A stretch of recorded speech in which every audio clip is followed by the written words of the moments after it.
slideshow. Possible to make it larger. Let's put it. You can switch.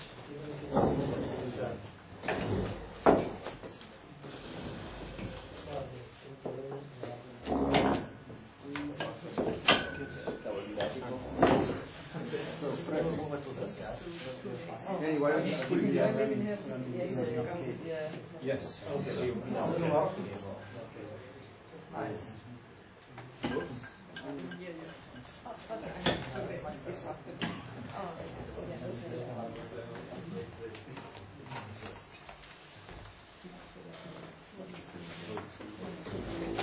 Hey.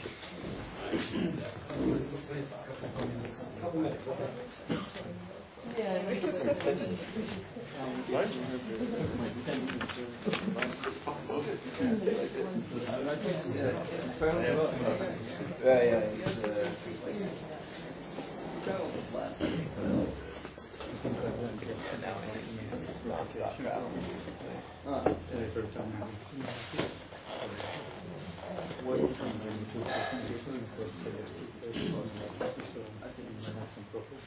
Pin him down.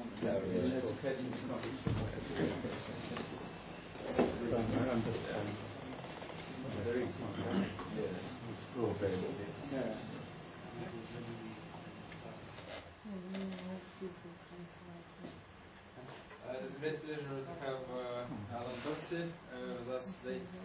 So Alan Dorsey is from the University of Florida. He will be talking about solids. Okay, well, thank you for inviting me, and thank you for allowing me to talk today rather than yesterday after I had arrived, so I appreciate that. So I'm going to talk a little bit about some work I've been doing with my collaborators, Paul Goldbart and John Toner, and my graduate students, Chidyak Yu, Bajit Goswami, and Kinjal Das Biswas, on some of the unusual properties of solid helium-4 at low temperatures and the possible interpretation in terms of a supersolid phase of matter. And so I've tried to arrange the talk so the first half or so I'm hoping will be accessible to non-experts like myself. And so if there's any more questions, I have some real experts here in the audience, Anatoly and Boris. And then second half, I'll talk about some of the work I've been doing with my students, some of which is relevant to experiments, and other of the work probably is not, but I'm a theorist. So, let's see if this works.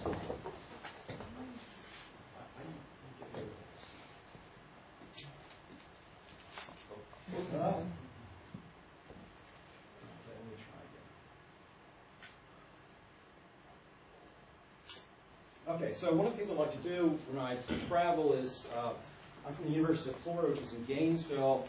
I like to give people a short geography lesson. So here it is. It's in Gainesville, Florida. Here's a map of Florida, so you can see, which is the Sunshine State, as you know. So this is a map taken about 2 years ago when I was actually at a meeting in Trieste. I think these two gentlemen were actually at the meeting. Large weather system. So Gainesville is right about here, near the top of the state. Miami is down here. Tampa's over here. If I had taken the photo this summer, I should probably also have a big oil slick over here. That's not, of course, illustrated here. So, and Tallahassee, if somebody from Tallahassee, Tallahassee's up over here. So there's the geography lesson for the Europeans. Okay, so the outline of the talk, let's see if this works. So the question is, can Bose condensation occur in a solid? That's really the driving issue, I think, at least for myself, is this notion that we've observed Bose condensation in a liquid, superfluid helium-4. It's been observed in atomic gases. Can we see it in a solid? And what I'd like to first do is to give you a brief and selected history of supersolids. then address the question of if there were a supersolid, how do we know? How do we detect a supersolid phase of matter? Talk about some interesting and curious experimental results that have appeared in the literature over the last 6 years, since about 2004.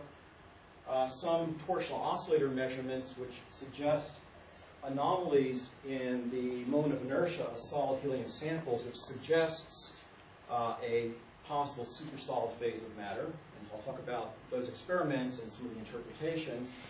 Some interesting anomalies that appear in the elastic properties of solid helium at low temperatures, and ask the question whether or not these two phenomena are related in any way. I probably won't talk much about specific heat, but there are also related anomalies that appear in the specific heat of solid helium at low temperatures in about the same temperature regime at which one observes anomalies in the torsional oscillator measurements and also in the elastic moduli. And then I'll talk a bit about the way I like to pose the question is whether or not we're actually observing a supersolid phase of matter as envisaged by Andreev and others, or is it really what I might call quantum metallurgy? Are there just defects in solid helium whose dynamics are perhaps driven by quantum mechanics and quantum statistics, which may be dominating behavior? So it's not a true bulk supersolid, but rather there's interesting behavior of the defects themselves, or perhaps superfluidity or Bose condensation on this lower dimensional network of manifold of defects that might exist in the solid. And so here's my brief history of supersolidity. So first of all, superfluidity in helium-4 was discovered, I guess, in 1939 approximately. I have a 38. I'm sorry, Boris. Thank you. I probably have those. I'm just talking on a historical overview. So Okay. It's not by way. So here's a phase diagram of helium. Of course, as a noble gas, interactions among the helium atoms are weak, so the helium remains in a liquid or gas phase down to very low temperatures, in order of 2 Kelvin. At an atmospheric pressure, at about 2 Kelvin, there's a transition, a second-order transition to the superfluid phase. But you can persuade helium to become a solid by applying pressure. So at a pressure of about 25 atmospheres, the helium goes into a hexagonal close-packed solid phase. There's a very small sliver there indicating a VCC phase. But you have to apply substantial pressures to persuade the helium to become a solid. Of course, the superfluid exhibits a lot of remarkable phenomena, including a fountain effect, creep up and over walls, and superleaks, for instance. So I had 1937. I think the papers were published in 38. Right, but they're probably submitted in 37. Important correction to your historical overview. Yes, I can't only publish it. And here are the properties, as I mentioned. Zero viscosity flow through near pores, a fountain effect, creep along surfaces, more subtle effect being second sound, a new collective mode that appears in the superfluid phase. And this is related to Bose-Einstein condensation, but of course in the particular case with the helium, there are very strong interactions. And so while Bose condensation is involved, it's more complicated than that, I would say. And here's our hero, Pixel. And of course also, in addition to superfluidity in helium-4, there's been discovered Bose condensation in dilute atomic gases. Famous pictures from the original papers by Wyman and Cornell and by Ketterle. In this particular case, the interactions amongst the atoms are very weak, so that's unlike the case of helium-4. Fermionic condensates are also possible, and again, here are heroes there, and recent work by Debbie Jen, for instance, on fermionic condensates. A light review. So the question is, if we've observed the Bose condensation or signatures of Bose condensation in a liquid and a gas, can one observe Bose condensation in a solid? And another way of phrasing this, can off-diagonal long-range order, another way of posing the notion of Bose condensation, exist simultaneously with shear rigidity. So I'm going to define a solid just as a material which has a non-zero shear rigidity at zero frequency, not really making specific reference to whether the solid happens to be crystalline or not, but a material with a shear rigidity. And here, what we have in mind is a system in which the condensation and the solid nature are coming from the same constituents. So we're not thinking of a superconductor, for instance, where the electrons condense and they're moving in the background of the ions, which have crystalline order, but rather a system like helium-4, where the condensation, things condensing, and things forming the solid are one and the same. So can these two coexist? And perhaps the obvious answer would be no, and you might say no because the notion of Bose condensation in some sense requires that we have extended wave functions so that different particles know about each other, form a condensate. And of course in a solid we have localized wave functions. So you might think that, at least naively, the Bose condensation and the solid nature, crystalline order at least, are at odds with each other. So off the bat, you might suggest no, that there's no coexistence of these two. But on the other hand, you might say, well, why not? Why can't these coexist? This is not a proof necessarily, and it might be that in some circumstances you might have coexistence of these two. So let's look at the theoretical literature. And I would trace this back, of course, for ease of me. The paper where this is, I think, discussed perhaps in some details, a beautiful paper by Penrose and Ansager from 1956, in which Penrose and Ansager draw the connection between superfluidity in liquid helium and Bose condensation. So I have here the abstract from their paper. And you can see that they said an argument based on first principles is given indicating that liquid helium-2 in equilibrium shows Bose-Einstein condensation. For absolute zero, the argument is based on properties of the ground state wave function derived from the assumption that there is no long-range configurational order. So they go on to talk about the condensation fraction, and then say, conversely, it is shown why one would not expect Bose-Einstein condensation in a solid. So they have a proof that it should not be Bose-Einstein condensation in a solid. What was their mistake? Do you know? Well, I'm going to get to that. Yes. I'll see if you agree. I'll see if you agree. Okay, so a later paper by Chester, 1970, kind of hedges a bit and says, well, maybe there can be Bose condensation in a solid. And so I love the title of this paper, Speculations on Bose Condensation in Quantum Statistics. I'm not sure one can publish such a paper these days with speculations in the title. Nonetheless, Chester did. And so he goes on and writes that we comment on the proof by Ansager and Penrose that a state with crystalline order cannot have Bose-Einstein condensate in a zero momentum state. He goes on to say that the problem, the issue is that in the proof by Penrose and Ansager, they did not allow for the possibility that there were vacancies in the solid. So in particular, if there are vacancies in the model state and the symmetry is ignored, then a condensate exists. And he then says we expect all the model states that we have discussed to lead to crystalline order with vacancies present, and talks about some equivalent classical model, which I'll mention in a minute, and then says a quantum crystal can only have a Bose-Einstein condensate if it has a finite fraction of vacancies.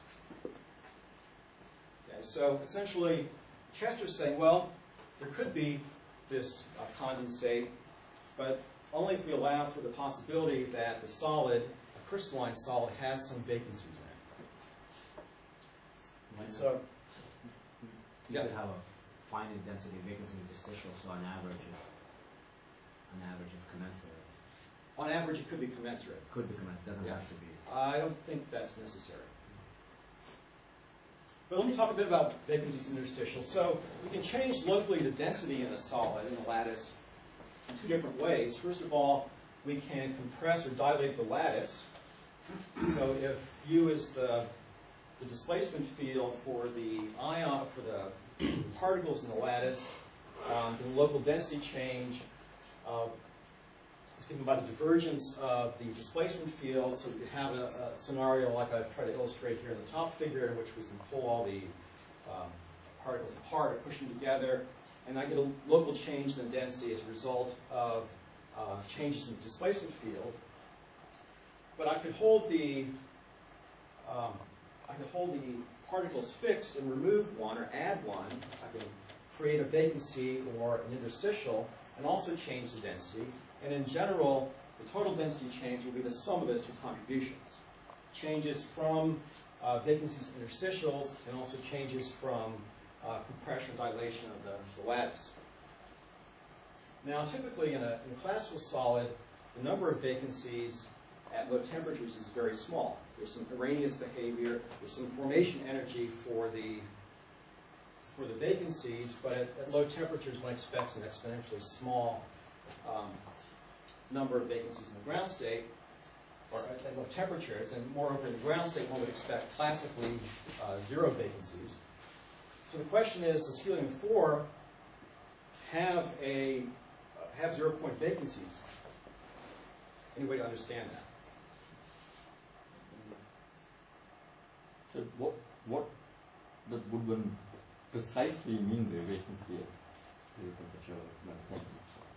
Well, okay, let me give you a little hand-waving proof that these things can exist, and I'll attempt to answer your question. So, let me talk about essentially Chester's argument for why there could be superfluidity or Bose condensation in the presence of these vacancies. And so I'm going to talk about a hypothetical substance. I'm not going to talk about helium, but a hypothetical substance that I'll call jastronium. So what is jastronium? Well, jastronium is a material whose ground state wave function is described by this Jastrow wave function, basically a product of pairs. This is a perfectly good ground state wave function for some system of bosons. I haven't told you what system of bosons, but some system of bosons, in the sense that the ground state wave function for a system of bosons is assumed to be real and be nodeless, so it's positive definite. Given it's positive definite, I can always write it as an exponential of something. And here I'm just taking a product of Jastrow states, two-body interaction, two-body pair wave functions. And I can write this as this exponential with this function u of Rij, and in doing so, I can map the problem onto some equivalent classical problem by squaring the ground state wave function, and this looks like the probability distribution for some classical system of particles interacting through potential V of Rij at some effective temperature. Okay, so that effective temperature would be determined by some parameters in this ground state wave function for the system of bosons. Okay, so if you forget for a minute about the bosons and just think about the classical system, we expect in general for some interacting particles interacting through two-body interactions that there is a transition from some fluid state to a solid state, and that solid we expect at some non-zero effective temperature to have some vacancies in it. So analogously, we expect as we tune parameters in this Jastrow wave function, there will be some transition to some solid state, which would have, and this goes back to the proof by Penrose and Onsager, which would have would be a Bose condensate, would have off-diagonal long-range order, and at the same time, it would have some periodicity, but there would be some vacancies in the ground state. Okay, so there's some mapping here. Now, that doesn't mean this happens for helium. It happens for jastronium. So, in principle, I could take this, I could reverse engineer the problem and say, okay, what two-body interaction do I require to get these kinds of correlations in the ground state wave function. I haven't done that. I don't think anybody's done it I'm aware of. But at least there's a kind of proof in principle here that one can have this coexisting crystalline order and the Bose condensation.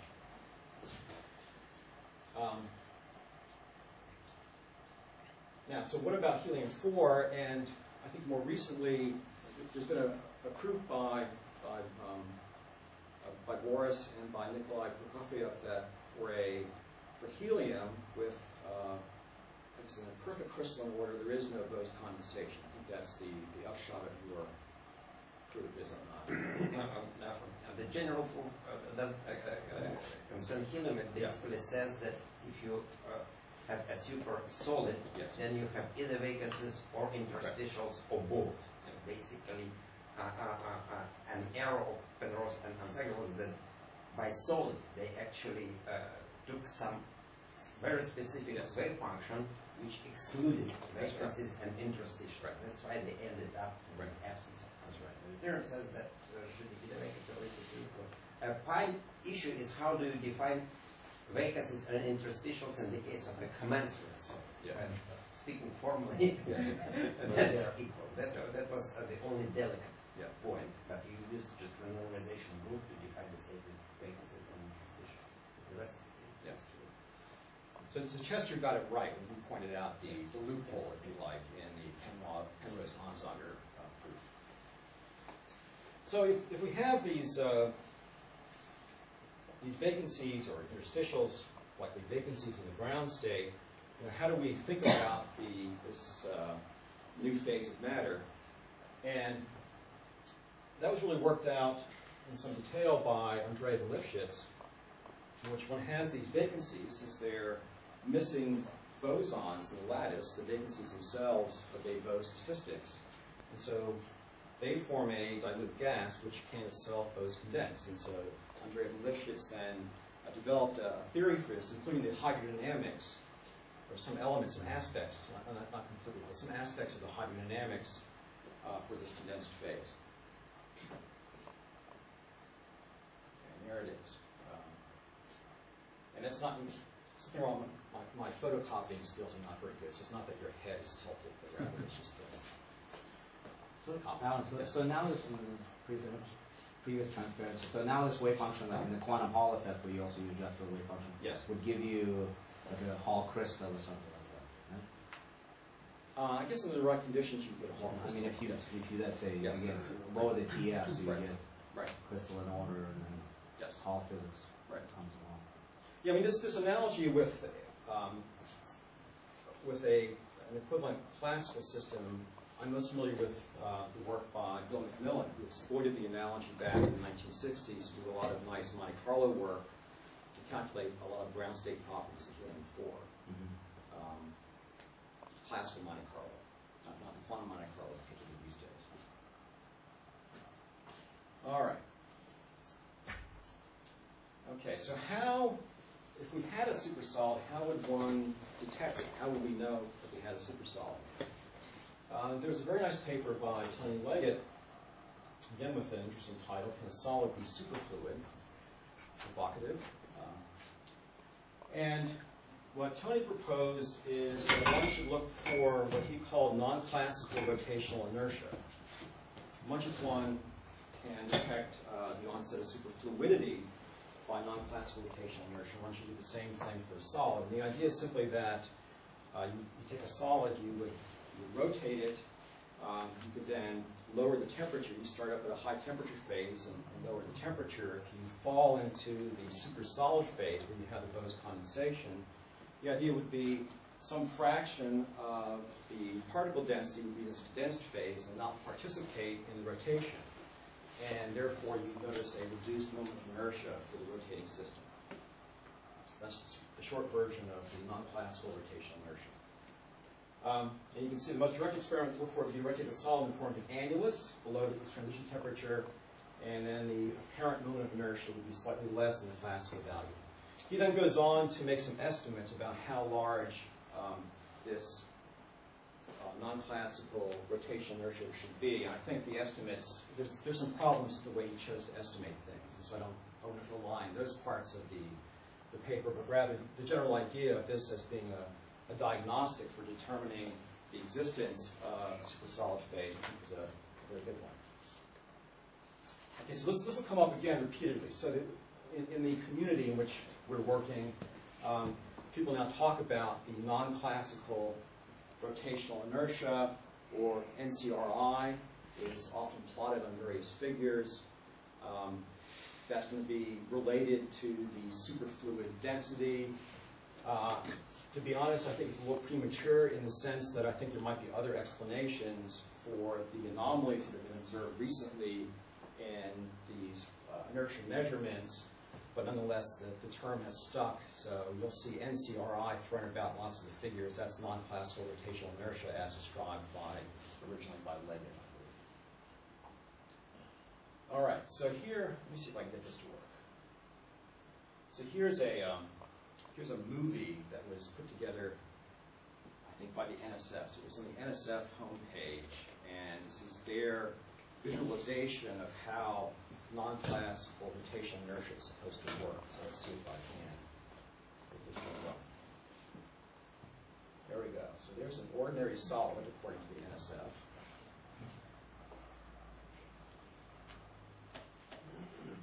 So again, not my movie.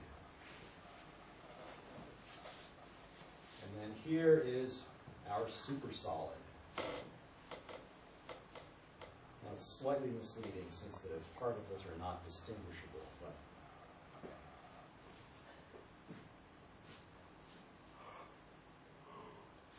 okay, so replete with movies even. So I want to go into a bit more detail about the properties of solid helium-4 at low temperatures. And some general comments. First of all, helium-4 is very soft, the solid phase. And just to give you some numbers, the shear modulus is about 20 megapascal, and I'll compare that to aluminum, which is 26 gigapascal, and to butter. I looked this up on some food science website, and the shear modulus of butter, I don't know the temperature at which this is measured, because that's clearly a critical parameter, but it's about 5 megapascal. So solid helium is closer to butter than it is to aluminum. That's a good thing to remember. Second thing is solid helium is not very dense, as you might imagine. Its density is about 0.2 grams per cubic centimeter. That's about the same as cork or balsa wood. Okay? So the point here is that the solid phase is very fragile in some sense. It's important to keep that in mind. Depends on pressure? Yeah, there's some pressure dependence there. I don't know what it is exactly, but I think the main thing is just that there is some fragility there that is perhaps not surprising, but I want to just put those numbers into some perspective. Talking of butter, I believe temperature matters because Yes, I did mention. Yes, I did mention that. So I don't know the temperature at which this is measured, but let's say refrigerator temperature, whatever that happens to be. The Debye parameter for the solid helium is about 25 Kelvin.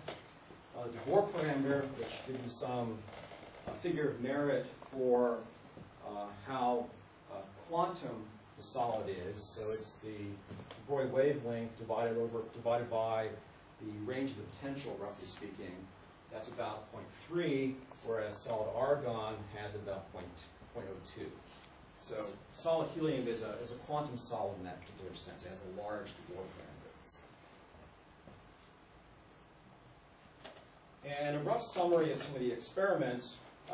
This is actually a graphic taken from the New York Times. And so the original experimental results by Kim and Chan received a lot of press coverage, including the New York Times. And when the New York Times wants to, they have the artist put together lots of nice graphics. And so here is the graphic from the New York Times illustrating the crystalline structure of the solid helium, and also the torsional oscillator that was used by Kim and Chan to detect an anomaly in the behavior of the solid helium at low temperatures. And so the idea is they're using this to look for non-classical rotational inertia as suggested by Leggett, they're not measuring the inertia by simply doing a DC rotation experiment, but rather by an AC rotation experiment, in which you have the sample cell, so the helium is inside here. It has to be pressurized, of course, to make it solid. And there's a torsion rod here that also serves as the feed line for the helium down to the cell. And so you have the cell mounted on this torsion rod. These two fins out to the side are then used to drive the oscillator. So there's some kind of capacitive drive and detection mechanism in which one paddle serves as the drive, so you're basically going to twist it back and forth, and the other one serves as there's an arrangement to detect then the response as well. What kind of frequencies are These are the order of several hundred hertz up to an order of kilohertz. So an order of kilohertz, let's say. But the idea is extrapolating to zero frequency? That would be nice. That hasn't been done yet. So there recently there've been a few papers on DC rotation experiments, but almost all the torsional oscillator measurements have been done at, as I said, several hundred hertz or a kilohertz. There have been a few done at different frequencies to look at changes as a function of frequency. But it's hard to sweep the frequency in these particular kinds of experiments. The oscillator has a very high Q, so you basically have to stay on resonance. It's very difficult to sweep frequency and see any kind of signal. So, of course, the period of oscillation would be the moment of inertia divided by the spring constant for the torsion rod.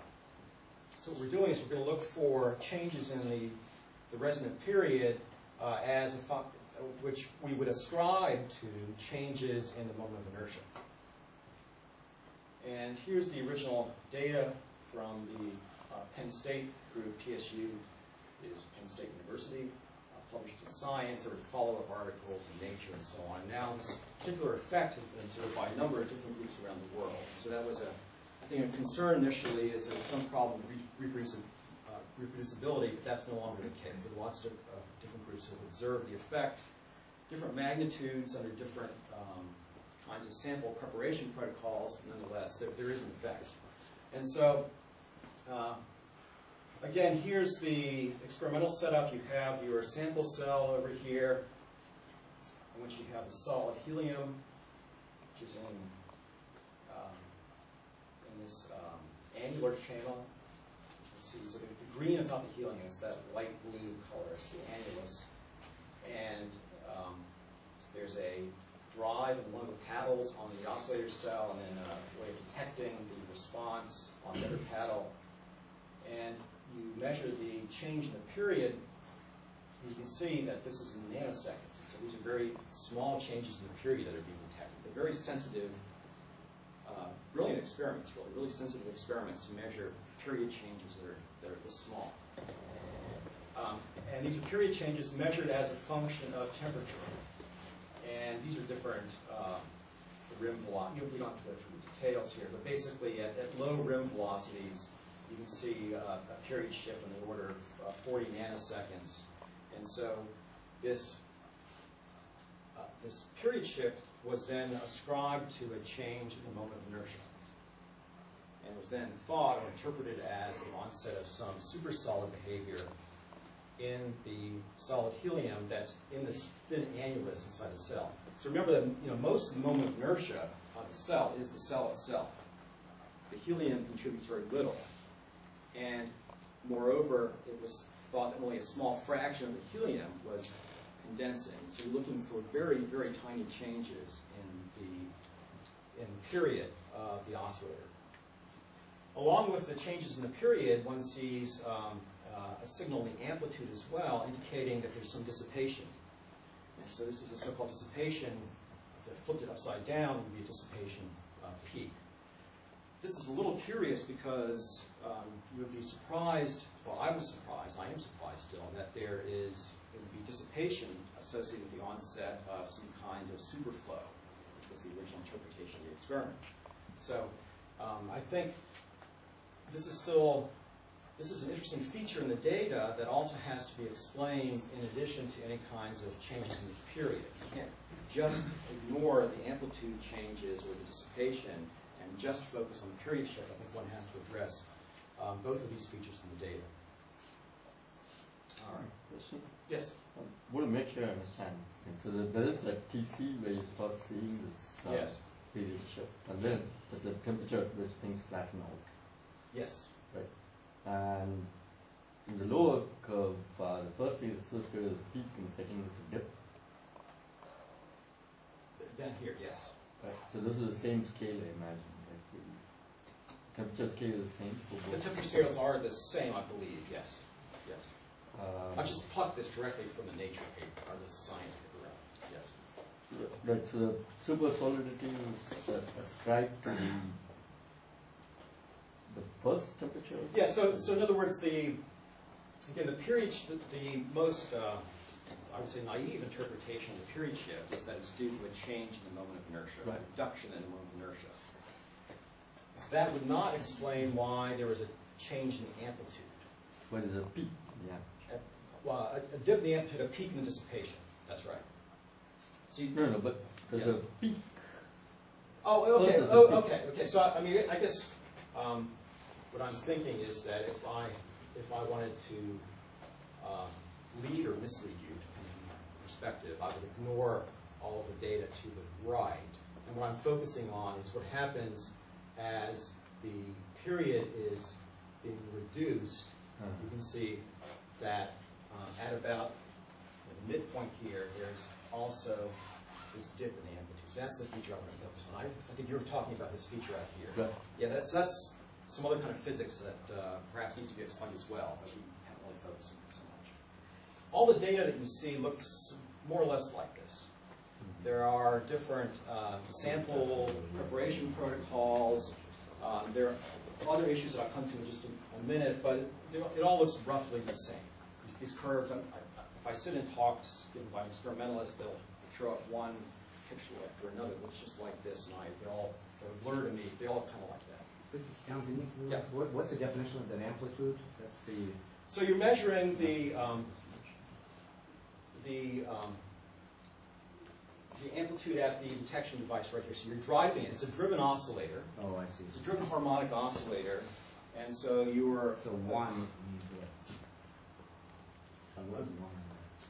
one here. I don't know relative to amplitude. I don't know relative to what. Okay, this is the old. But essentially, it's a driven harmonic oscillator. So you can get changes in the amplitude of the voices as well. Okay, another effect that was noticed early on is the effect of helium-3 impurities in helium-4. Okay, so typical samples that the experimentalists use with helium-4 have on the order of 1 part per million of helium-3. That varies. It could be 0.3 parts per million, could be more than that. Depends on where they got the helium-4. But there is helium-3 impurities in the helium-4. And the effect seems to depend on the concentration of the helium-3. So here's, NCRI against the non-classical rotational inertia. F is fractional NCRI? I've forgotten. Different notation here. NCRI fraction here. That's better. This is the French version. So you can see the onset of the effect depends on the concentration of the helium-3. Here's 1 part per billion of helium-3. And whereas over here, the onset occurs at a few hundred millikelvin. Over here, the onset occurs on the order of 50, 60, 70 millikelvin. So there is an effect of the helium-3 at fairly low concentrations. I think one of our colleagues referred to this as the homeopathic effect of the helium-3. Even at parts per billion, it seems to be an effect. And it's difficult to measure the concentration, nonetheless it's been done. So there is an effect of the helium-3, and the question is why? Why is there this sensitive effect of the helium-3? I'm a little behind here, so I'm going to speed up a little bit. Another piece of data that is interesting, and I think relevant, exactly how relevant is, I'm uncertain about at this point, and that has to do with anomalies in the elastic properties of the helium at low temperature. So this is an effect that was observed by Day and Beamish in 2007, and they measured the shear modulus of the solid helium as a function of temperature. I mean, I should back up a minute. If you think about what the torsional oscillator does, you have a solid helium inside a torsion cell, and you're rotating it back and forth. You're shearing the solid. Okay, so in some sense, you are probing, you would think, some aspects of the shear modulus of the solid helium in the torsional oscillator itself as you rotate it back and forth. Day and Beamish did a more straightforward experiment in which they took solid helium in some transducer, and they just did this, they moved it back and forth, and measured the shear modulus directly. And what they found is that the shear modulus, and this is in some arbitrary units, I think this is current divided by frequency. It's something to do with the way their cell's designed, but it's not how I would measure the shear modulus. But nonetheless, so in some arbitrary units, the shear modulus goes from some nominal value, some baseline value at, say, 200 millikelvin, and it increases, so the solid stiffens as you reduce the temperature. And the interesting feature that appears is that where the stiffening sets in is also sort of the same regime where you see these anomalies in the period observed in the torsional oscillator measurements. So immediately people started to ask, well, are these two phenomena connected in some way? Is this completely an accident? Unlikely it's completely an accident, but exactly what the connection is, I think, is still being sorted out. So the lower curve seems a lot smoother. Seems a lot smoother. I mean, the data. Or, yeah, the data. Yeah, I mean, more recent data from various groups, you can get fairly smooth period curves. So Seamus Davis has a much more sensitive way of measuring period shifts. Very clever. He has it's a squid on the detection device, and on the paddles he has a little magnet. So as it oscillates back and forth, he can measure minute changes in the magnetic field, and therefore the amplitude and the phase. But all the curves look kind of like that. So just to give you a quick summary, it's observed by multiple groups, this effect, this anomaly in the period. Sample preparation is important. This is something that was discovered by Sophie Rittner and John Reppy, in which if they annealed their samples, that the size of the anomaly was decreased. So you produce a sample, a solid sample in the torsion cell, you measure this anomaly in the period, then you have some protocol for annealing the sample, you warm it up and cool it back down over some period of hours, and you see that the effect is reduced. It suggests that disorder is important somehow in the sample. And again, that's an effect that's been reproduced by many different groups. Small quantities of helium-3 seem to affect the magnitude of this non-classical rotational inertia. You might ask, well, what about other superflow features like pressure-driven flow? Well, there's been no observation of any kind of pressure-driven flow, and that's, again, work by Day and Beamish. But there does seem to be evidence for some kind of flow that's induced by a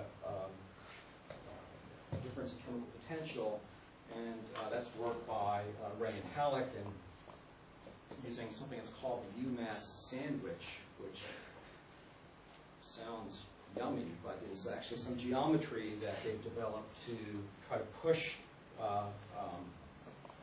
effectively liquid helium through the solid. And I'm no expert on that, but we have some folks here that are, so if people are interested, we can probably talk to Boris and Anatoly. Talk to the shear stiffening. There's lots of theoretical work on Monte Carlo properties, and one thing that's interesting is, first of all, perfect crystal. It's insulating, meaning it's not super solid. And the vacancy creation energies for the perfect solid are very large, suggesting that there probably are no vacancies in low temperature. Question? Yeah. So, wonder if 3 is really different from 2. Then the disorder affect yeah. the only effect of helium-3 is to increase. Well, so the question is, well, there are multiple things here. So the disorder could be in the sense that by annealing, you prepare the sample. There are different protocols for preparing the sample. Some are expected to produce samples that have fewer defects in the sense that having fewer dislocations or grain boundaries and other preparation protocols. I don't want to go into those details.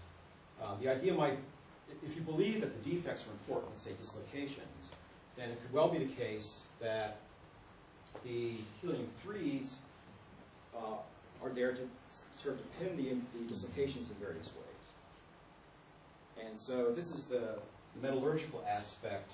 Think about doping iron with carbon, where the carbon serves to pin dislocations and harden the iron as you produce steel. And that's, that may be exactly what's going on here with the helium-3, possibly.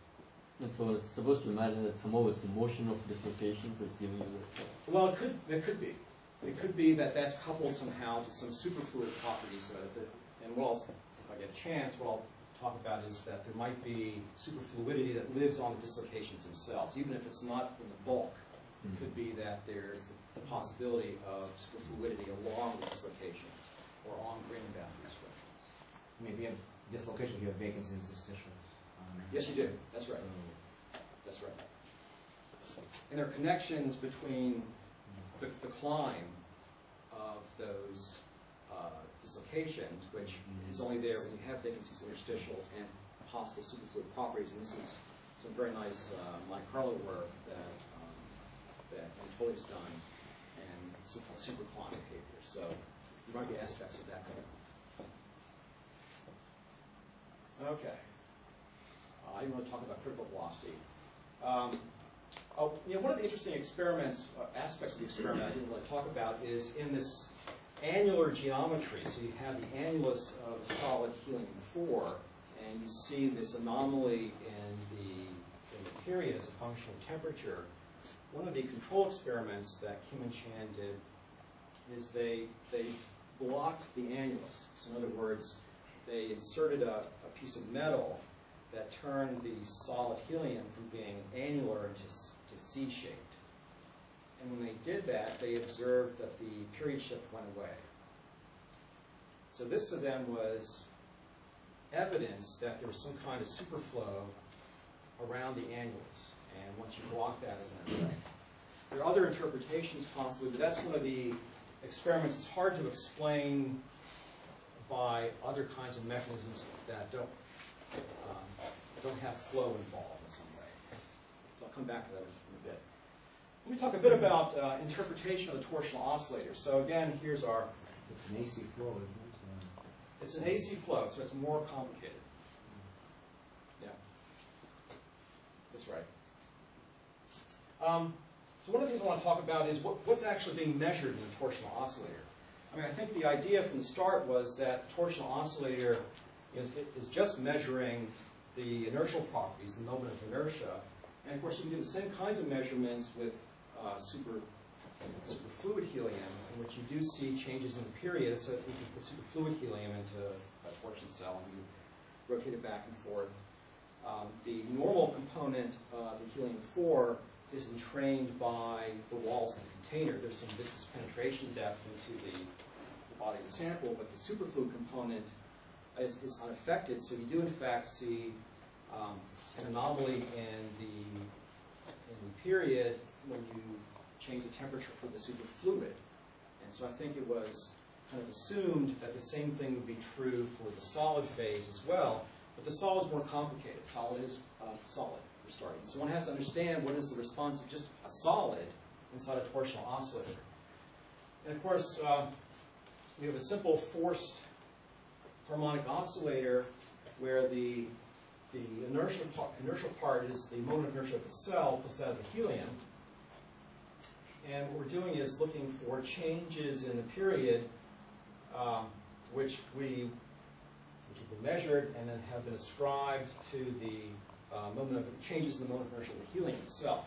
Now you might say, well, what about the helium? What about the cell? Maybe there's funny stuff that happens with the torsion cell. Maybe it contracts in some way, and that reduces the moment of inertia. There are lots of different ways to check that. I think very few people believe that there's anything going on with the torsion cell itself, so that there's something to do with the helium. So, of course, this is the expectation based on the assumption that the helium is a rigid solid. But I've already said that helium is like butter. I think the favorite temperature. But it's soft, and so you have to think about how does a non-rigid solid respond inside this torsion cell. So what you really have to do is look at the effect of the elastic solid on the torsion cell itself. You have this elastic solid inside the torsion cell. You're jiggling it back and forth. You're sending up elastic waves in the solid. Those act back onto the cell. There's a traction or a moment they exert back in the cell, and that's really what you're measuring when you look at the response of the cell. So is there a chance that these oscillations can reduce plastic deformation because of amplitude? They could as well. That's right. There's a chance that they could plastically deform the solid. That would generate defects too, like yeah. dislocations. That's been discussed recently by several people as well. Yeah. But I'm going to assume that we're in the linear regime. We're not inducing plastic deformations in the solid. We're just looking at the elastic response of some generic classical elastic solid. And there's essentially a rotational susceptibility you can define. And there's a quantity g of omega, which essentially encodes all of the action that's going on inside the solid helium acting back on the sample cell. And I won't belabor this too much, but you can calculate this back action term by essentially solving the equations of elastodynamics inside this torsion cell. Fairly straightforward to do, at least in some simple geometries. And one of the twists, however, is that, remember that there was some dissipation that was associated with the period change as well. So I want to build in some dissipation. All solids, at least all solids I'm aware of, have internal friction. You take a spring or some piece of metal and you move it back and forth and you work it, and you touch it and it's warm. Because there's internal friction that exists there. You take a spring, you move it back and forth, you lose some energy. There's some internal friction. That's a form of viscoelasticity. Okay, so I want to build that into the model that there's some kind of viscoelastic response that exists in helium. In this particular case, it's what's known as a Kelvin-Voigt model, in which you imagine you have a spring that is in parallel with the dash pot. So the spring is the elastic response, and the dash pot here is if you like, the viscous response, the dissipative response. They're in parallel so that at DC, it's purely elastic response, but any non-zero frequency, there'll be some dissipation. And we can solve the boundary value problem. It's not that interesting, but the fact we can then calculate the period shifts and the dissipation that are associated with the behavior of this viscoelastic solid. So modeling the helium is just a classical viscoelastic solid. And I think the main thing I want to say here is that if we had no dissipation at all in the model, we could then ask, well, what would happen if we had this model and we changed the shear modulus? So we already noted that experimentally the shear modulus becomes larger as you lower the temperature, this effect observed by Day and Beamish. Can that account for the period shift at all? And the answer is no, that there is an effect there. You make the helium stiffer, and that will decrease the period. But the effect is too small by about 2 orders of magnitude. Okay. However, if you allow for the possibility of a viscoelastic response, there's some dissipation at the same time, the dissipation also contributes to the period shift. And you can work all this out, and here's a fit to data that was published last year. We worked with my graduate student, GW. What we did is we basically fit the dissipation peak using our model, and then said, well, once we pin down the parameters after fitting the data for the dissipation peak, can we then predict the period shift? So we get essentially a nice fit by fiat of dissipation, and then we can use the same parameters to try to fit the period shift, and we can only account for about 10% of the period shift. So there is an effect of the mechanical response of the helium on the period, but it doesn't seem that it can account for everything. Now, I will say that we could do this the other way around. I could have fit the period and then use those parameters then to try to fit the dissipation. And what I would have found is my predicted dissipation peaks would have been a factor of 10 larger than what was observed. So I could do one and not the other. However, you can make it a little more complicated by assuming that there's not just, there's basically a relaxation time in the problem, which is some ratio of the shear modulus to the viscosity. I've assumed a single mode approximation, which is a single relaxation time in the problem. If I assume there was a distribution of relaxation times, it turns out by kind of spreading out the dissipation, it's possible to get a reasonable fit to both the period and to the dissipation. And so there was a PRL that came out by a group of Los Alamos, came out just last month, in which they get a pretty good fit to both the period shift and dissipation. Again, just a classical model of a viscoelastic solid, but assuming a distribution of relaxation times rather than just a single relaxation time. So it kind of draws, you can account for a lot of data this particular way. It doesn't, you can't explain this fact that the C-section sample cells seem to show no effect as originally observed by Kim and Chan. But at least it seems like one doesn't need a supersolid scenario to explain these portions of the data. But at least in a single mode, the interpretation is there's some Arrhenius some Arrhenius behavior, yeah. Basically a threshold that you pass. Yes, that's right, exactly. So there's below that there's this dissipation, and then by Kramer current you're getting exactly. That's right. So there's some time in when the peak in the dissipation occurs when the resonant frequency time, that time scale is 1. It's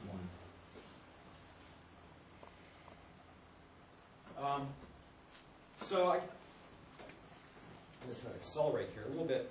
At least in the fits that we've done, we can account for some of the period anomaly by just the mechanical response of the solid, but there's some of the anomaly that remains, and so we're kind of drawn to this picture that we know that the sample preparation protocol is important, that it seems that disorder is important, and maybe there's still some remnant of superfluidity that exists in the solid, but maybe it exists not in the bulk, but rather on some defects in the solid. So it could exist on dislocations or grain boundaries.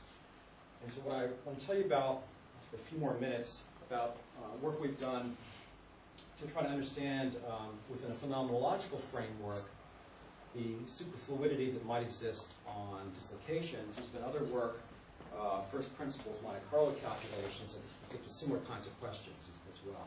I'm no expert on that, so I'm going to skip over that. But we want to have a Landau theory for a supersolid. So how do we construct a Landau theory for a supersolid? Well, we start with a Landau theory for a superfluid. We all know how to do that. We have a broken U1 symmetry. So we have this Landau theory for the order parameter psi.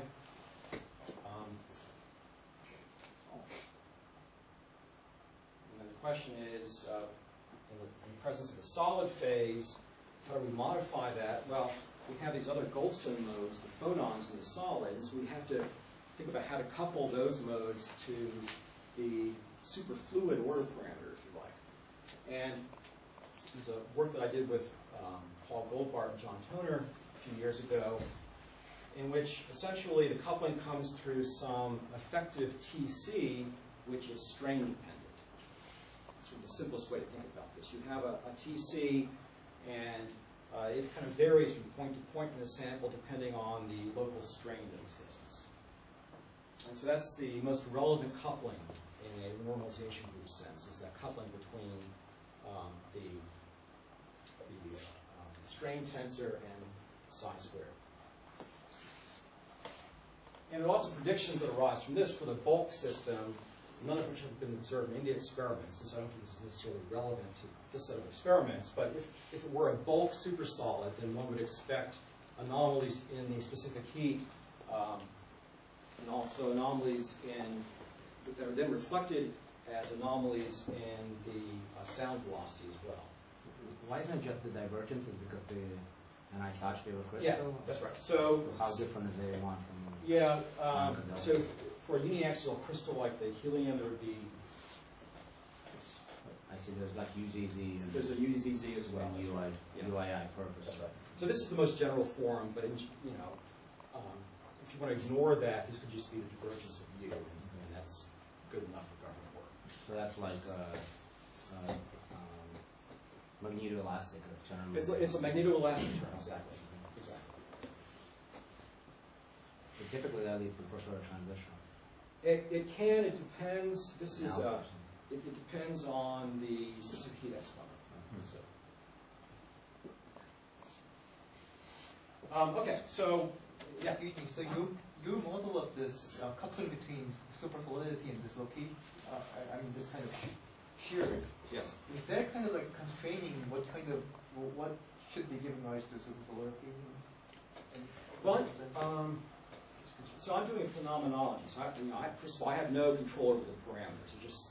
It's the usual Landau theory approach, right? I don't know what the parameters are a priori. So it's different than, say, doing first principles Monte Carlo, where you know the potential and the principle of parameters will come out of that calculation.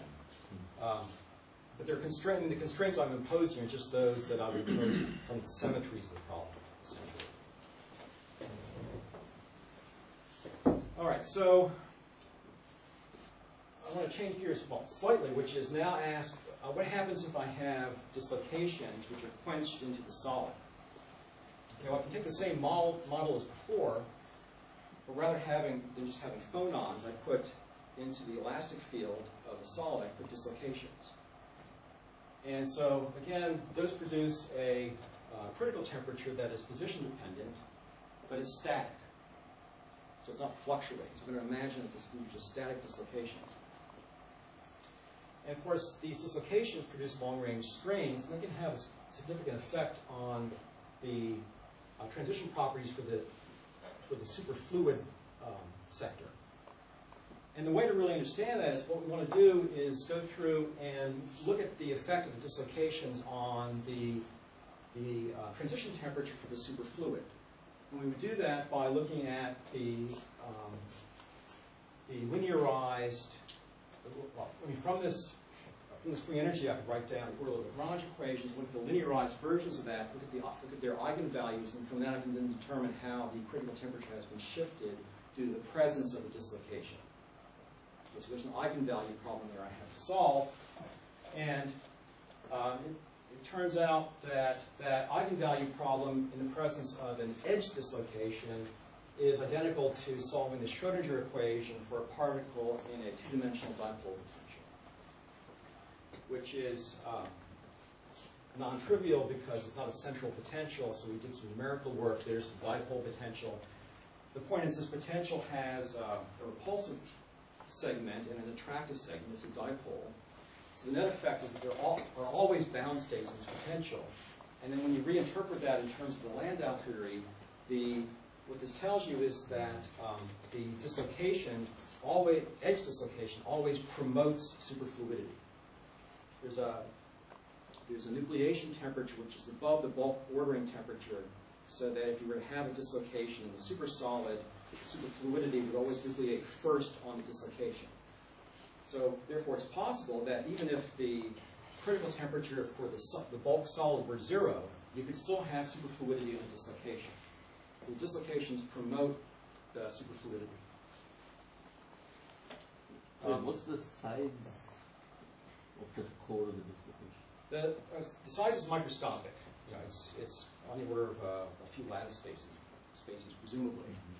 You know, that's a little problematic in the sense that when we do this calculation, we're using continuum elastic theory. So there are problems at the core, and these are things that we could deal with in the first principles Monte Carlo calculation, and I suppose there might be some way to fix up the Landau theory. I'm not sure the Landau theory deserves an exception. So the question is whether the superfluidity resides in the core or whether it resides in the strain no, it resides within some cylinder whose radius is determined by the extent of the ground state wave function that we determined from doing this calculation. That's much bigger. That's much bigger. Yes, that's much bigger. That's the point. Yes, thank you. But, Yeah, but so somehow, well, okay, you need to compare that length with this inter-dislocation length scale. yes, that's right. And so I'm assuming that dislocations are at least far apart initially. So I'm doing this for a single dislocation to start with. And then I can put them together in various ways. I'll do that in just a minute. But what I want to do is reduce this to a one-dimensional superfluid. So I want to integrate out these transverse degrees of freedom. So I have my dislocation. What I'm claiming is that superfluidity nucleates on the dislocation first within this cylinder, if you like, whose radius is determined by this ground state calculation that I've done. And I then want to integrate out transverse degrees of freedom because they're gapped. And just talk about superfluidity along the dislocation. And so there's a procedure I can go through, essentially looking at the behavior near threshold, near where the nucleation occurs. And by going through something fairly systematic, I can get an amplitude equation for the amplitude of the order parameter in the z direction. Okay? And again, it looks like a Landau equation. I've done a time-dependent version here, just because it's useful in some contexts. This gives me an equation then for the amplitude, the strength, if you like, of the superfluidity along the dislocation, assuming a straight edge dislocation. You do the same thing for a screw dislocation. So do you assume some dissipation? Is an I missing or not? No, I did this for just dissipative time-dependent Landau theory. I can do it for gross PDST, you name it here. The equation motion could be useful in some contexts against phase-slip events, for instance. Right, but in this context, you don't care about the dynamic. This is just to find the eigenvalues. It's to find the eigenvalues, but I can do it. In the static case. It's not that much harder to do it in the dynamic case as well. Well, except in dynamic case, you don't really know what the left-hand side of the equation. No, so I've assumed it's dissipative, but if you like, I could add a complex, an imaginary piece here as well. I'm going to change the details of the calculation. So it's a finite temperature. I'm supposing it's relaxational dynamics of the order parameter along this. Okay.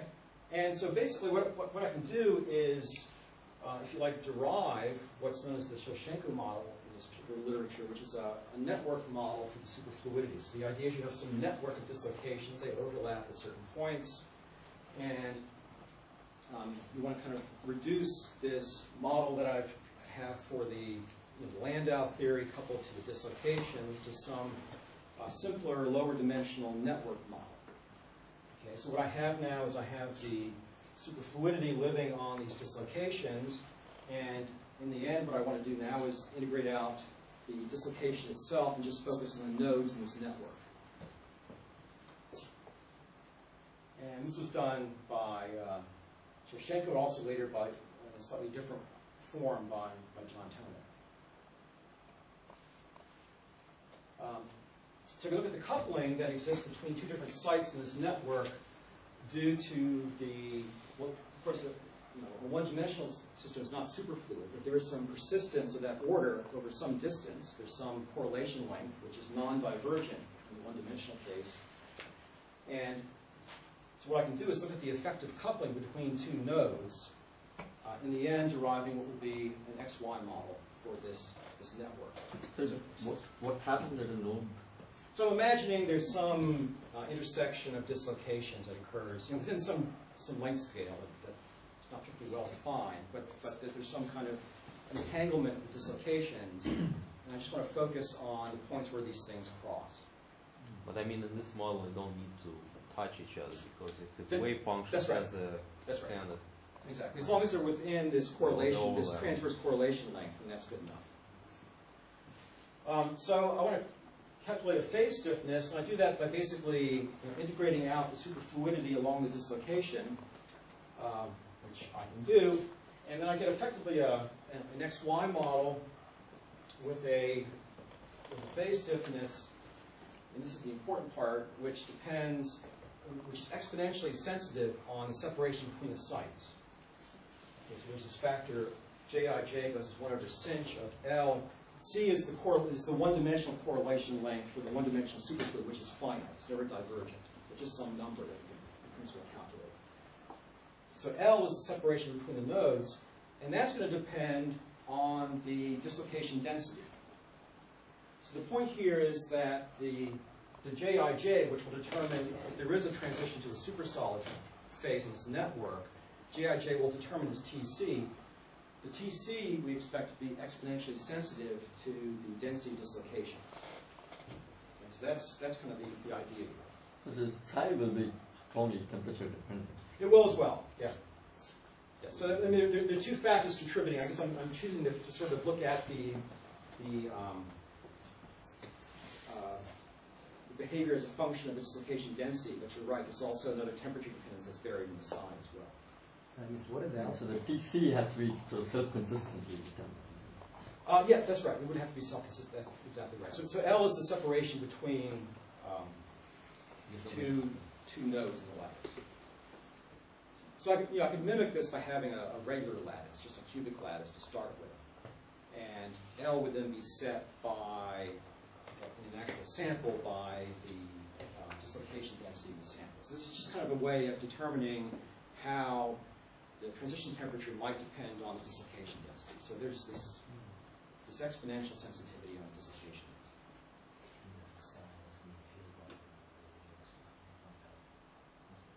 Okay. And just to finish up, since I'm over time.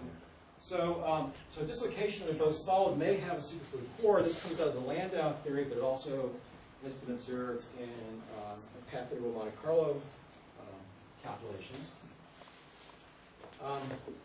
Dislocation motion, well, that typically leads to shear softening. Dislocations move.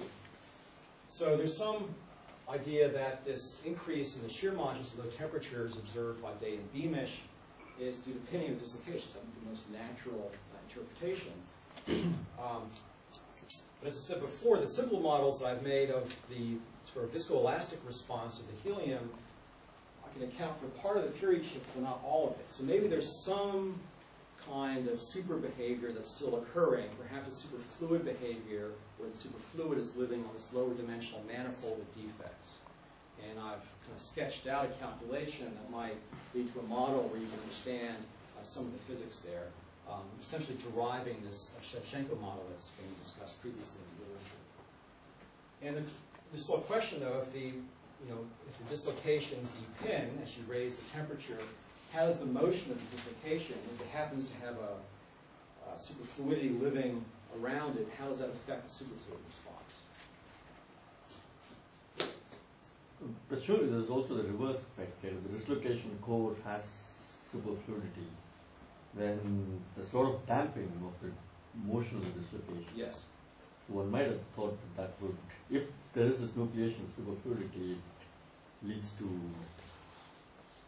enhanced spinning of the dislocation. Because it's harder for the dislocation to move. It has to carry all the superfluid stuff with it. Sort of like body instinct and like analogous. This is what Phil Anderson My goodness. Not that crazy, is it? Let me think about that. It's an interesting idea. So, I mean, is there any effect on the Peierls potential? There are effects of the Peierls potential, and I'm not the expert on that. Again, my model, I sort of assume continuum elastic theories, so there's no Peierls potential for dislocation. If you put that in, there's some interesting effects. Within your model, you can answer the question: what happens if shear modulus stiffens? How it affects condensate fraction? I could do that, yes. So how it affects? What? I said I could do it. I have to think about that.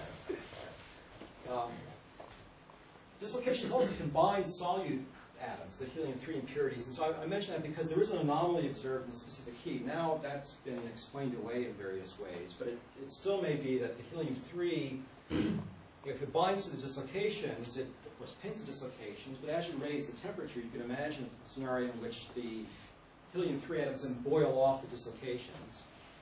And in doing so, there is entropy which is involved, and so you imagine there's should be some kind of feature in the specific heat, a peak, essentially a Schottky anomaly in the specific heat.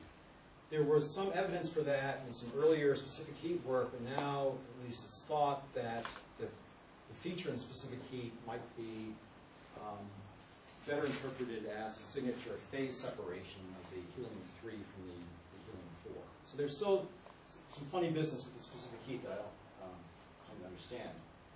So the interesting issue is whether this non-classical rotational inertia and the shear stiffening are correlated, and then perhaps there are superfluid dislocations. And so the end of the story is that there's some novel, there's definitely a phenomenon here. Whether it's a bulk supersolid is unlikely, but there's some interesting quantum phenomena, I believe, in the low temperature properties of the solid helium, likely due to superfluidity on extended defects in the solid.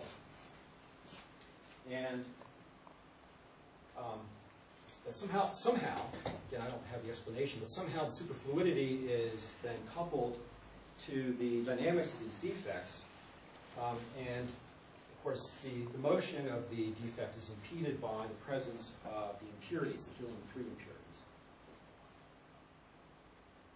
And so the question is, can we think of the dislocation motion plus the Bose-Einstein condensation as a kind of quantum metallurgy? So that might be a better way, a different way of thinking about these properties rather than as the bulk supersolidity that was originally suggested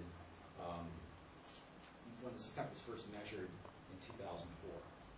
So that is the end. I just wanted to, here are my three graduate students. I call them the three amigos. And so there's Debaji Goswami, and Kinjal Das Biswas, and Chidak Yu, my three amigos who've helped a lot in this work.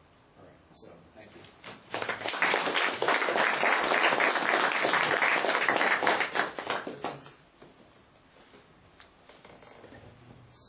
So in this quantum metallurgy analogy, there's this effect of segregation of impurities and dislocations. I think it's called Cottrell atmosphere. Yes, that's right. So, and given the sensitivity to the impurities, even few dislocations can attract a lot of junk on it. Yes, that's right. So how would that change? Right, so I've actually looked through several books on metallurgy now, and I've learned about Cottrell atmospheres and pipe diffusion. So the impurities can also diffuse along dislocations, called pipe diffusion in metallurgy literature. So the Cottrell atmospheres it's a classical effect. So you have, again, a potential that's being provided by the dislocation that the impurities fall into. And I can segregate on either expanded or... That's right. And it depends on this. It depends on the kind of dislocation. For an edge dislocation, I think they always tend to bind. And the size of the atmosphere. It depends how big the impurities compared to. Yeah, it depends on that as well. Exactly. There are lots of. It does depend on the size of the impurity. I mean, the point is with edge dislocations, they are. They have regions in which the lattice is locally compressed, and also regions where the lattice is locally dilated. Yeah. Exactly where the impurities sit depends on, I guess, their size relative to the size of the host atoms. But you get these atmospheres, and their radius is essentially determined by the temperature. So it's a thermal effect. The analogous thing, I think, in a quantum solid is, quantum mechanically, you can have quantum mechanical bound states. So that's the kind of calculation I was referring to. So you could have these atmospheres, Cottrell atmospheres, whose size is determined by quantum fluctuations rather than thermal fluctuations. So there are lots of analogies. I haven't worked them all out, but I think people have thought about it and have actually started to measure, do NMR studies. So NMR, in principle, gives you a local probe of quantities with spin. Those would be the helium-3. So you can do NMR studies on the helium-3 and to look at whether or not the dislocations, assuming the helium-3 is somehow attached to the dislocation, to perhaps look at dislocation motion in the helium-4. And so people have started to look at these kinds of things. Yeah. So, from your dislocation network model, how should we understand this dissipation peak at this transition? Yes, okay, good. So I think that the dissipation peak, so the idea there is that dissipation peak and some fraction of the period shift would be a consequence of just a classical mechanical response to the solid. Okay. There's something left over, so that doesn't account for all the period shift. Something left over, that would be a more or less non-dissipative superfluid response. I mean, I think that's kind of the picture that I have in mind. But the dissipation, to some extent, is determined by the motion of dislocations. If they vibrate, even if they're pinned, if they vibrate, they're going to radiate phonons. And so there are other kinds of dissipation. Exactly how that motion of the dislocation is coupled to the superfluid response, or the superfluid behavior that might exist on dislocation. I don't have a model for that. But there must be some coupling there. I just don't know how to work that out. Yeah, I mean, I would ask. I mean, this seems interesting to me because, like, once you count out the dislocation motion, it seems like dislocation network is not really different from, say, like aerogel. Yeah, I mean, it would be like a superconducting wire network, if you like. It's the same kind of model in the end, which would have no. Well, the transition would have no dissipation. I mean, so the Constance-Thales transition, which is a little different, does have dissipation peak. This is, in films, there is a dissipation peak associated with the onset of the non-zero superfluid density that you obtain in the Constance-Thales transition. But I think in bulk superfluids, there's no dissipation peak that occurs when you fall and when you cross the Lambeth temperature. So, yeah, there's some connection between the dislocation motion, dissipation, and the superfluidity. I think exactly how I have a static model right here. Exactly how one couples all those together. There's been some work already in simulations by Anatoly and others doing Monte Carlo simulations, but I don't think we have a full-blown model where we can kind of work out all the details yet. Thank you for fascinating talk. I have not followed this field at all, except a few talks. So can you tell me, like, this kind of take-home message for my students that what is the consensus on the field now? Has a supersolid been observed or not, or is it completely open or more or less solved? Okay, so I guess I would say that what we know so far is that there are interesting features in the data, reproducible. I would say that some of the features can be explained by good old-fashioned classical elasticity theory, or viscoelastic theory. That, however, cannot explain everything. So there's something that's still there. There's still some puzzles. There's some other data as well that I haven't mentioned. I briefly talked about the UMass sandwich. So there's some interesting pressure, chemical potential-driven flow experiments that might show evidence of superfluidity. So it's a question of supercritical flow because the flux doesn't depend on the chemical potential difference. So I'm hedging the working force. So it's definitive according to Boris. So there's some other features as well. So I think right now there's probably a consensus that there's some superfluid behavior that probably exists on some kind of defects, some lower dimensional manifold defects.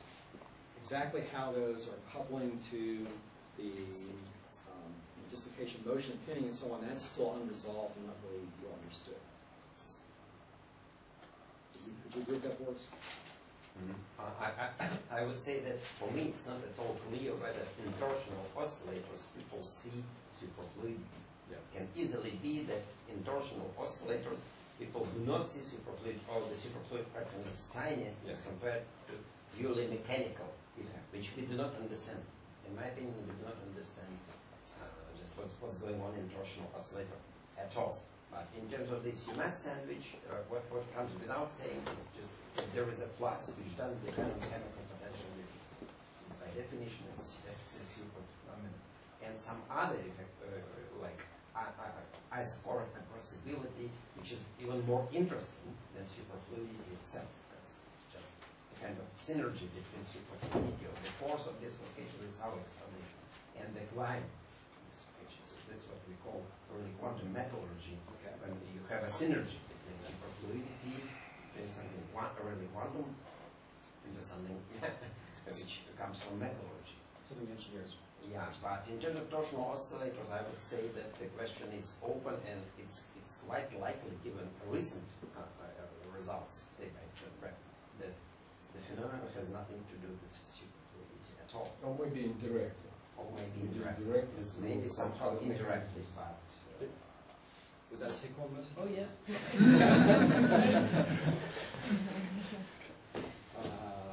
I guess, Question about in the first part of your model, when you try to you presented the relation, basically the contribution of elastic story in the torsional oscillator is suppressed by the ratio of frequencies. So it's like frequency of the oscillator over resonant frequency squared, and so this is the major factor which suppresses mechanical imitation of the torsional oscillator. Then you made the remark that if you will take distribution of relaxation times, you can somehow overcome this factor. Right. So, so we've done this, and in fact, this is the same kind of calculation that Sasha Belatsky and others have done recently, which is that well, there's some problems with the way they've done it, but nonetheless, you can imagine you have some kind of elastic response, and let's suppose there's some distribution, spatial distribution of relaxation times in the sample. I can then ask, what is the mechanical response to such a system? And in effect, what you then have is the kind of expressions I wrote down for in the single mode approximation, but I would sum over some appropriate distribution of relaxation times. And by doing that, I can arrange things so that I can more or less fit the period shift and also get the dissipation peak. But wouldn't it mean that the actual effect of shear modulus is like 1000%? Oh, well, no. So this is the thing. So the changes in the shear modulus alone, without any dissipation, can only account for a percent of the period shift that's observed.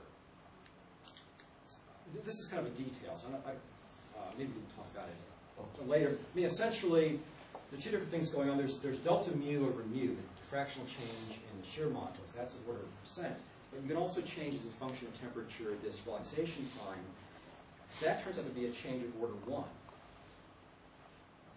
In practice, you have both, but it's really the relaxation time. The changes in the relaxation time as a function of temperature, which are the dominant determinant of the size of the period shift and the dissipation peak.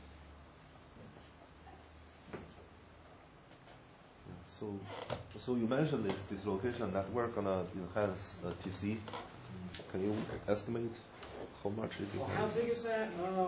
Well, so fortunately, I can evade this question because my Landau model, I don't have any first principle estimates of that size. Yeah, let me ask you maybe a sharper question. So, yes. Do you require the Landau theory to have a supersolid transition at some lower temperature to have this?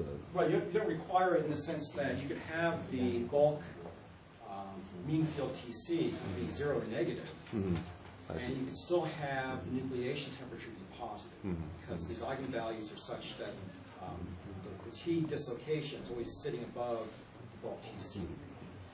You can make these kinds of estimates for superconductors, and these kinds of models of coupling superfluidity to elasticity also have been looked at in the context of superconductors. Alex has looked at this, for instance, grain boundaries in superconductors. And there you can actually get some handle on the size of the parameters because you can derive the Landau theory, Gisbert Landau theory from microscopics. And so you have some idea of the size of the parameters. And so I've forgotten the size of the effect, and you can estimate this for a low temperature superconductor, the enhancement might be order of 1% to 10% of TC. It depends on details, but it's not negligible. Yeah, you can get a few Kelvin for You can get a few Kelvin. No, cube rates. Right, so that would be a percent change. So that's not unreasonable. Okay, I think it's lunchtime. So overtime. Yes. For new people, we usually will go for lunch in about 10 minutes in the city, and maybe we can also postpone next talk until 2 o'clock. Is it okay? Until 15 minutes 2 late o'clock. after 2 Yeah, o'clock. yes, that's fine.